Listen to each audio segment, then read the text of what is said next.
Raft ભરવા માટે 5 પંપનો use કરેલો હતો.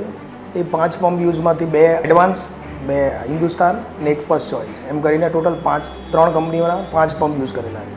ક્વોલિટી માટે અમે સુપરવાઇઝર અને એન્જિનિયરોનો બધાનો સ્ટાફ રાખેલો હતો. એટલે 5 ટોટલ પંપ હતા. એ 5 પંપ આપણે જે છે એ ત્યાં આગળ સુપરવાઇઝરો, એન્જિનિયરો બધા પંપ ઉપર બી રાખેલા હતા, પ્લસ અહીંયા બી રાખ્યા હતા.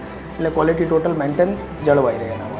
રાફ્ટ ભરવા માટે આપણે ટોટલ 36 કલાક માટેથી આપણે રાફ્ટ માટે ટોટલ 5 પંપ આપણે યુઝ કર્યા હતા. એના માટે થઈને 36 કલાક સુધી આપણે આરસીસી અને કોન્ક્રીટ કન્ટિન્યુઅસ ચાલુ રાખે છે. એના માટેથી ચેલેન્જીસો આવ્યા હતા, ટ્રાફિકના ચેલેન્જીસ આવ્યા હતા.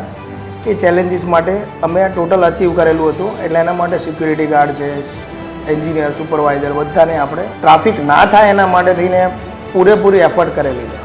ચેલેન્જીસમાં તો બીજા તો આપણે કંપનીએ જે આજે છે 5000 ફૂટનો જે રાફ્ટ ભરેલો છે, એ 5000 CMTનો જે રાફ્ટ ભરેલો છે એ એચિવમેન્ટ જેવો જ છે.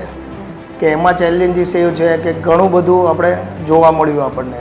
ડે નાઇટમાં શિફ્ટમાં આપણે બધા સાઇટ સુપરવાઇઝર, એન્જિનિયરો બધાને આપણે 12 કલાકની શિફ્ટો કરી દીધી હતી. એટલે જેથી કરીને કે દિવસે 12થી રહીને રાત્રે 12 સુધી એક રહે. એટલે પ્લાન્ટ ઉપર બી આપણે માણસો મૂકેલા હતા અને પ્લસ આપણે અહીંયા સાઇટ ઉપર બી GRN ક્લોઝ કરવા માટે પ્લસ બધી એન્જિનિયરોની ટીમને બધા ડિવાઈડ કરી દીધા હતા 2 શિફ્ટની અંદર.